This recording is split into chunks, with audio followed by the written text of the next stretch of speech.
Hello everyone, स्वागत छ सबैलाई नेपाल अनलाइन स्कुलमा।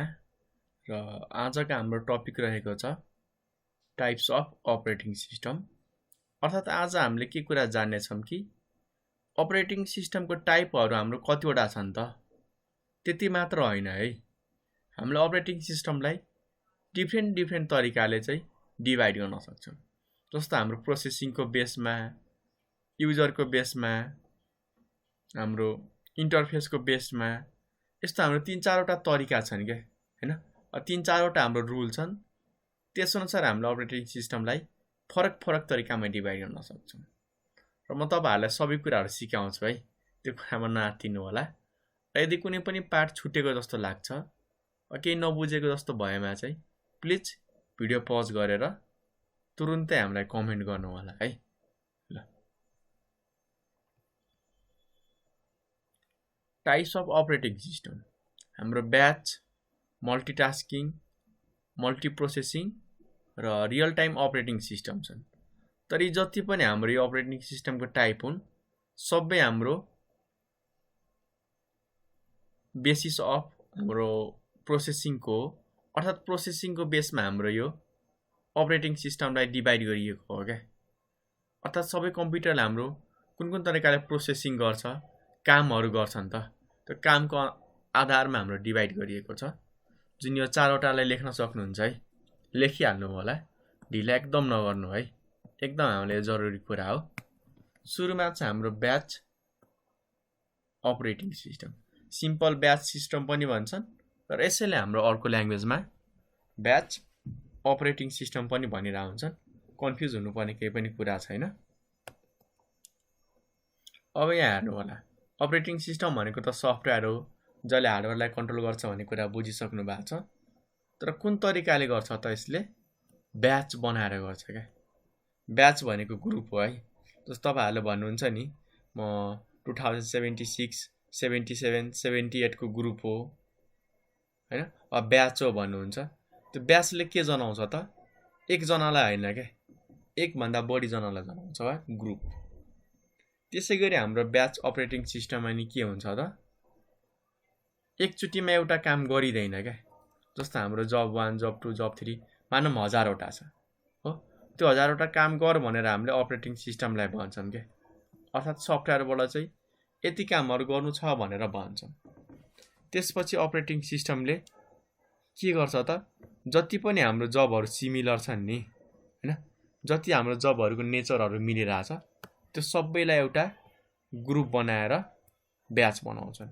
ग्रुप बनाएर ब्याच बनाउँछन् हो। अब एउटा ब्याचमा कुनै बेला हाम्रो 5वटा जब होला, कुनैमा 10वटा, 15वटा जब होला हैन। र एकैचोटी हाम्रो यो 15वटा जबलाई प्रोसेसिङ गर्छ, 5वटा, 10वटालाई प्रोसेसिङ गर्छ। एकदम युनिक छ यसको फिचर। हामीले जुन काम गर्न दियौँ नि, त्यो कामहरू गर्दैन के यसले।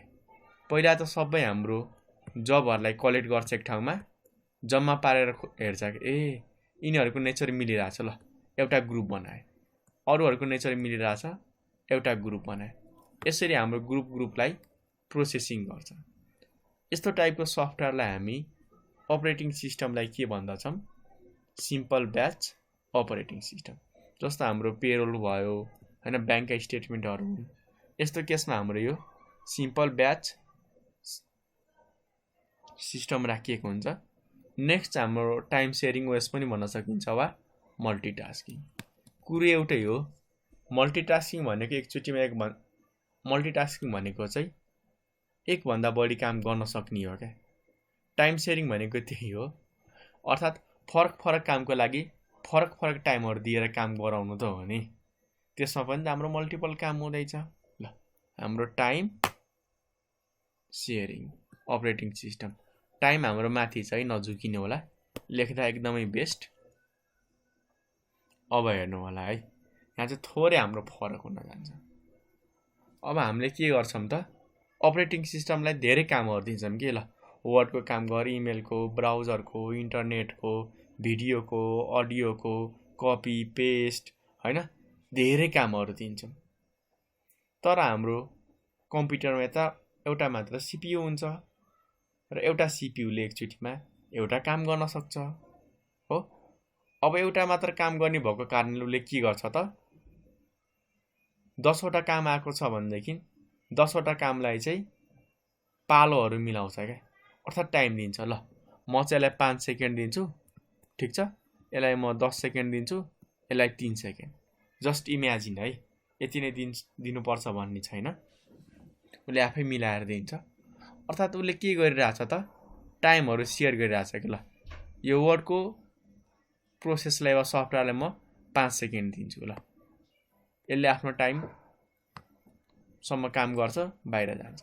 फेरि यसलाई चाहिँ 10 सेकेन्ड सिपियुले दिन्छ, हाम्रो वेब ब्राउजरलाई चाहिँ 3 सेकेन्डसम्म दिन्छ।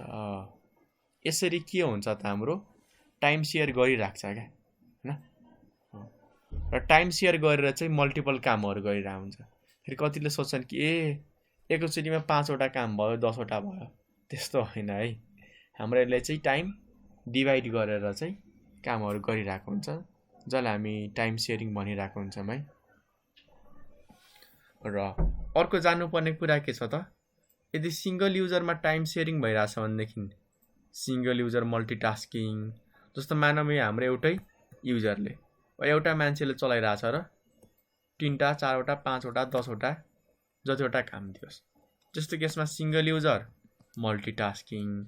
यदि एउटा मान्छेले होइन, ल मानव 10-15 जनाले चलाइरहेछ कि यो कम्प्युटर हो। अब यहाँ हेर्नुमा मात्र 3टा छ, धेरै कामहरू हाम्रो भइरहेको हुन्छ है ब्याकग्राउन्डमा। अब यस्तो केसमा चाहिँ हाम्रो यो एकजनाले यति अर्को जनाले होइन, त्यसै गरी आउँछ हाम्रो यो पार्ट। यदि ल फरक फरक मान्छेले दिइरहेछ भनेदेखि त्यस्तो केसमा के भयो त मल्टी युजर, अर्थात् एकभन्दा बढी मान्छेले चलाइरहेछ, काम पनि धेरै गरिरहेछ, मल्टिपल हो।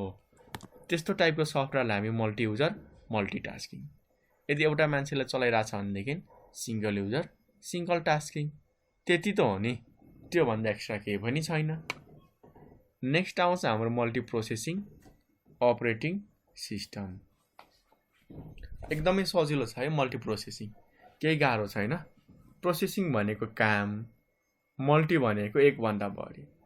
हेर्नु होला, त्यसमा चाहिँ हाम्रो मल्टिटास्किङ थियो है, एकभन्दा धेरै काम त गर्न सक्थ्यो, तर एकैचोटि होइन, टाइमहरू डिभाइड गरिरहेको थियो कि त्यसमा। तर हाम्रो मल्टी प्रोसेसिङमा के हुन्छ त, यसमा टाइमहरू डिभाइड गर्दैन क्या, यसले चाहिँ एकैचोटिमा एकभन्दा बढी कामहरू गर्न सक्छ। किन त मल्टिटास्किङमा हाम्रो एउटा मात्र सिपियु हुन सक्छ हो, तर हाम्रो मल्टी प्रोसेसिङमा एउटा कम्प्युटर एकभन्दा बढी सिपियुहरू हुन्छ।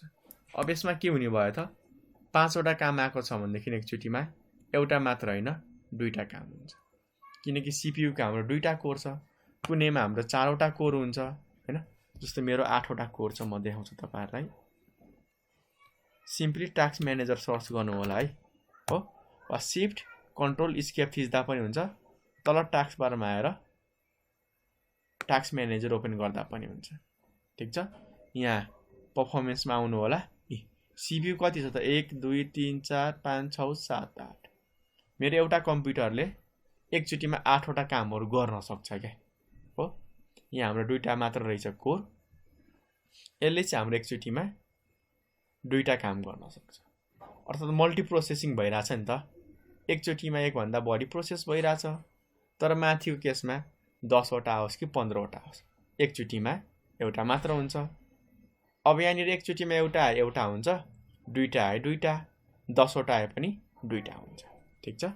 ल केही गाह्रो छ त छैन नि। ल यसमा पनि टाइम सेयरिङ हुन्छ है, त्यो कुरा फेरि नबिर्सिनु होला है।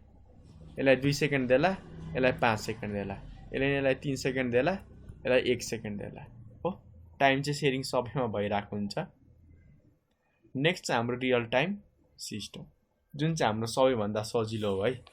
नाममै हाम्रो रियल टाइम छ क्या, अर्थात् रियल टाइममा हुनु पर्यो। भन्न खोजेको हाम्रो कम्प्युटर जस्तो होइन कि जुन बेला हाम्रो काम हुनुपर्ने हो जति टाइममा एक्ज्याक्ट टाइममै हुनु पर्यो क्या, र रियल हुनु पर्यो। जस्तो यो कस्तो केसमा हाम्रो युजफुल हुन्छ भन्दाखेरि म्यानुफ्याक्चर कम्पनीमा वा कारहरू बाइकहरू बनाउँछन् नि, त्यस्तो ठाउँमा एकदमै युजफुल हुन्छ, किनकि हाम्रो कारको पार्टहरू यसरी एउटा हाम्रो ट्रल हुन्छ हैन, यसरी हाम्रो पार्टहरू आइरहेको हुन्छ क्या, कारको हाम्रो बडीहरू आइरहेको हुन्छ।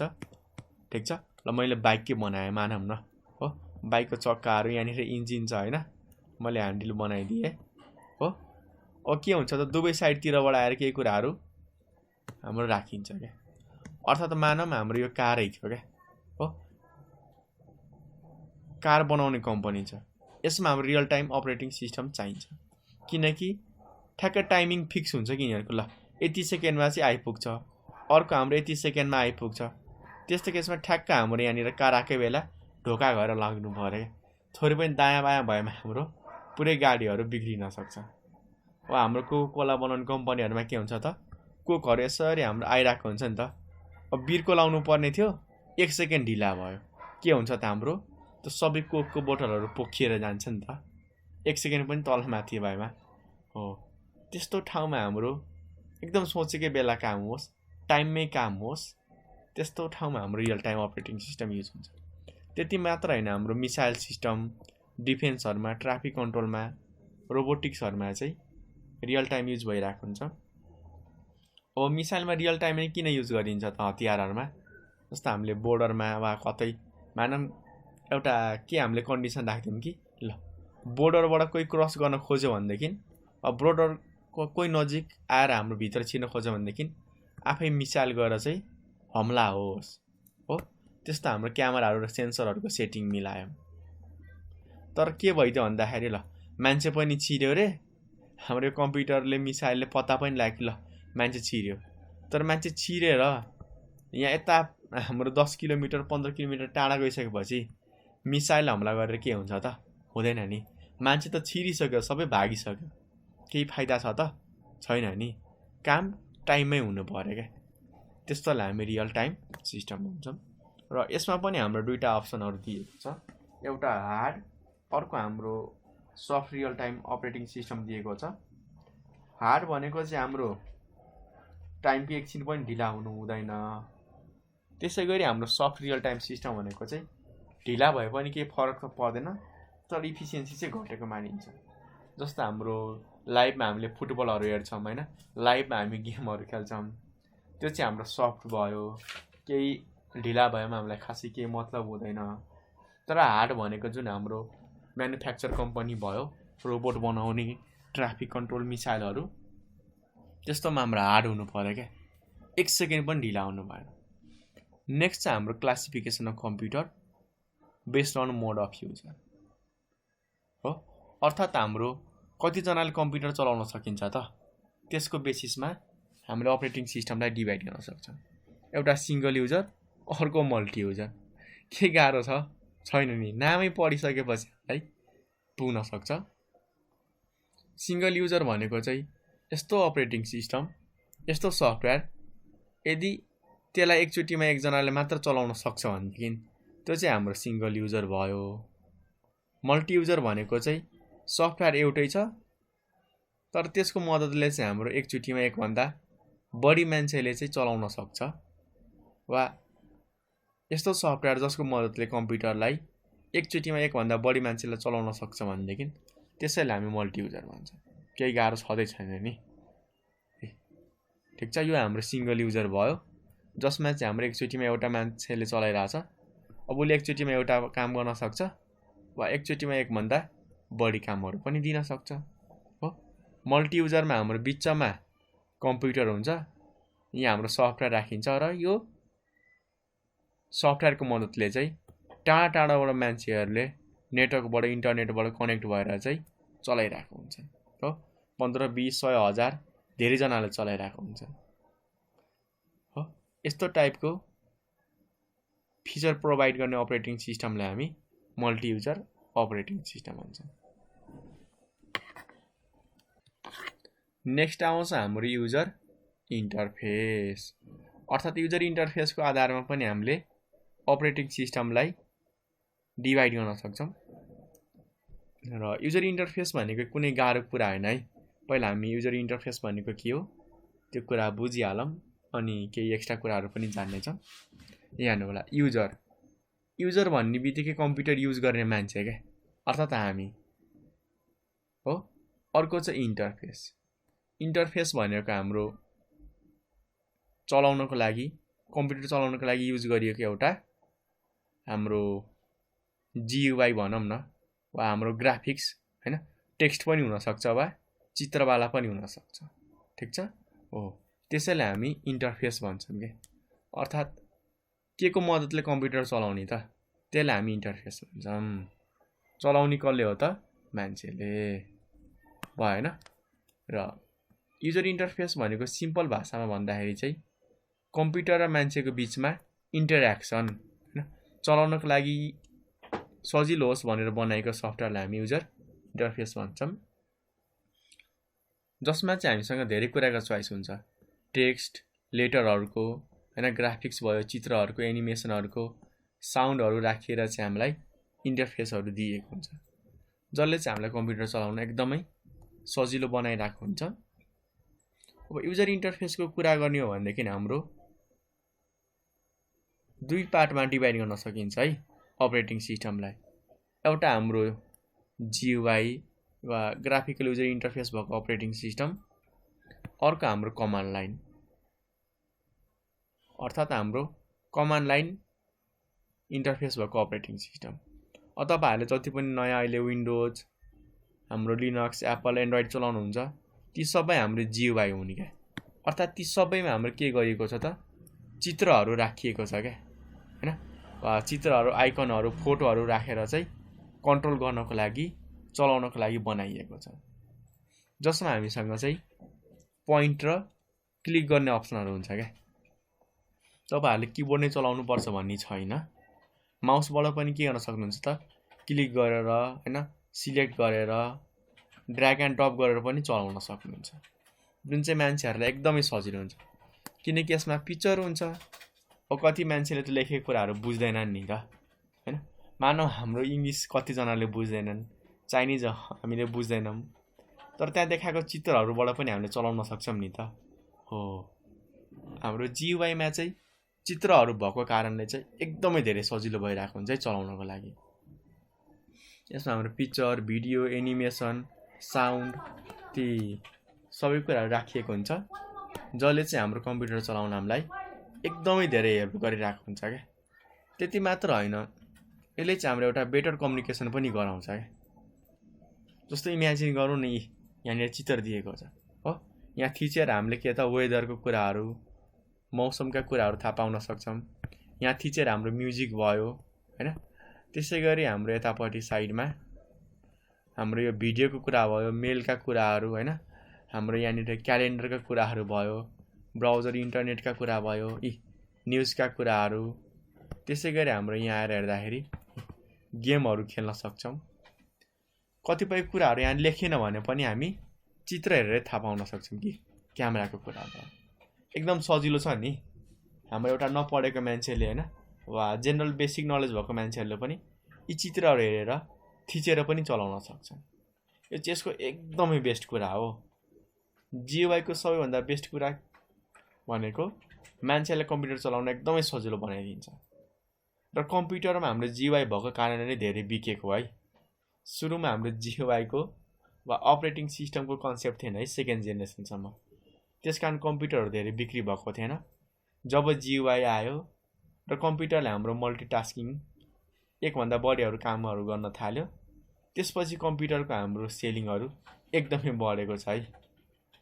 कम्प्युटर राम्रो हुनुमा चाहिँ हाम्रो अपरेटिङ सिस्टमको एकदमै धेरै ठुलो रोल छ। यो कुरा हामीले कहिले बिर्सिनु हुँदैन। नेक्स्ट आउँछ हाम्रो कमान्ड लाइन इन्टरफेस हैन, जसलाई हामीले CLI पनि भन्छौँ, कति ठाउँमा CUI पनि पाइन्छ क्या। अर्थात् कमान्ड युजर इन्टरफेस। त डराउनु पर्दैन, कुरो एउटै हो। अर्थात् यस्तो इन्टरफेस जसमा चाहिँ हामीलाई कम्प्युटर कन्ट्रोल गर्नको लागि चित्रहरू, आइकनहरू, भिडियोहरू, साउन्डहरू हुँदैन क्या। हामीसँग चाहिँ एउटा कमान्डहरूको चोइस मात्र हुन्छ, जसबाट हामीले चलाउन सक्छौँ। कपी गर्नलाई पनि कमान्ड, नयाँ फोल्डर बनाउनलाई पनि कमान्ड, अफ गर्नलाई पनि कमान्ड, जति पनि कामहरू छ, अपलोड, डाउनलोड, एडिट, सिडिट, जति पनि अपरेसन छन् नि, ती सबै गर्नको लागि हामीलाई चाहिँ यदि कमान्डको जरुरी पर्छ भनेदेखि त्यसरी डिजाइन गरेको हाम्रो सफ्टवेयर अपरेटिङ सिस्टमलाई हामी कमान्ड लाइन इन्टरफेस भन्छ। ठीक छ, यति कुरा त छ नि। जस्तो हाम्रो यो CMD भनेर छ नि, यो पनि हाम्रो एउटा कमान्ड लाइन इन्टरफेस हो है। हुन त हाम्रो सुरुमा डस थियो, त्यो डसलाई नै हाम्रो मोडिफाई गरेर चाहिँ हाम्रो कमान्ड प्रोमोट बनाइएको थियो। यसमा हामीले के गर्नुपर्ने हुन्छ त, हरेक कामहरू गर्नको लागि कमान्ड दिनुपर्ने हुन्छ। जस्तै म यो फोल्डरमा आएको छु, यहाँनिर के कुराहरू छ त यसले आफै अटोमेटिक देखाउँदैन क्या। हुन त हाम्रो GUI-मा यो फोल्डरभित्र जाने बित्तिकै के कुरा छ त अटोमेटिक देखाउँछ क्या। तर हाम्रो यो कमान्ड लाइनमा चाहिँ यहाँ के कुरा छ त्यो हेर्नको लागि समेत हामीले कमान्ड हान्नुपर्छ कि यति कुराहरू चाहिँ छ। तर यसको फाइदा छ है, हाम्रो यो फोल्डर कुन हो, फाइल कुन हो, यसले आफै पत्ता लगाइन्छ। 20 वटा फोल्डर रहेछ, 3 वटा फाइल रहेछ हो। साइजहरू चाहिँ हाम्रो यहाँनिर देखाइरहेको हुन्छ। यसको सबैभन्दा बेस्ट पार्ट हो, हामीले के कुरा कपी गर्नको लागि पनि हामीले यसमा के गर्नुपर्ने हुन्छ त, कमान्ड नै हान्नुपर्ने हुन्छ है। ठीक छ, र यसमा हामीलाई सजिलो हुन्छ। हेल्प लेखेर पनि धेरै कुरा हामीले यहाँनिर पाउन सक्छौँ हैन। कुन कमान्डको बारेमा हामीलाई हेल्प चाहिएको हो त, यी सबै कुराहरू हामीले यहाँबाट चाहिँ थाहा पाउन सक्छौँ। ठीक छ, ल यसरी यहाँबाट तपाईँले हेरेर चाहिँ थाहा पाउन सक्नुहुन्छ है। हाम्रो लागि के हो त, यो एकदमै राम्रो कुरा हो है हैन। कपी पेस्ट मुभ सबै कुरा गर्नको लागि हामीलाई चाहिँ यहाँनिर एकदमै राम्रो अप्सनहरू दिएको हुन्छ है। यहाँनिर एक्स कपी हाम्रो इन्टरनेटमा कपी गर्नको लागि छ हैन। डिस्कको बारेमा जान्नको लागि, कुन टाइपको टेक्स्ट हो हैन, हाम्रो हाइरार्कीहरू जान्नको लागि ट्री कमान्ड हान्नु होला। यसले हाम्रो कुन फोल्डर कहाँ राखिएको छ, कसरी छ त, त्यो सबै स्ट्रक्चरहरू देखाइदिने काम चाहिँ गर्छ है ट्रीले, जुन हाम्रो लागि एकदमै बेस्ट हो। हेर्दै जानु होला। अब हाम्रो एकदमै ठुलो ड्राइभ छ भनेदेखि धेरै टाइम लाग्न सक्छ। ल भयो हैन। र यसमा मैले भनिसकेको छु कि हरेक काम गर्नको लागि हामीलाई चाहिँ कमान्डहरू हान्नुपर्ने हुन्छ। यो चाहिँ हाम्रो stop कमान्डको एउटा आउटपुट हो, जुन लिनक्समा हुन्छ है। विन्डोजमा छैन, अहिलेसम्म बनाइएको छैन, पछि बनाउन पनि सक्छन्। ल आजको लागि यति भन्दै म चाहिँ बिदा माग्छु है। तपाईहरुलाई कुनै पनि पार्टमा के पनि कन्फ्युजन छ भनेदेखि प्लिज हामीलाई सोध्नु होला। कमेन्ट गर्न चाहिँ नबिर्सिनु होला है, गाह्रो लागेमा तुरुन्तै कमेन्ट गर्नु होला। ठीक छ, वा तपाईहरुलाई मन लाग्छ भनेदेखि डाइरेक्टली हामीलाई कल पनि गर्न सक्नुहुन्छ। सिम्पली हाम्रो एकदम सजिलो नम्बर छ 9849595895 मा कल गर्न सक्नुहुन्छ है। ल हस्त, धन्यवाद।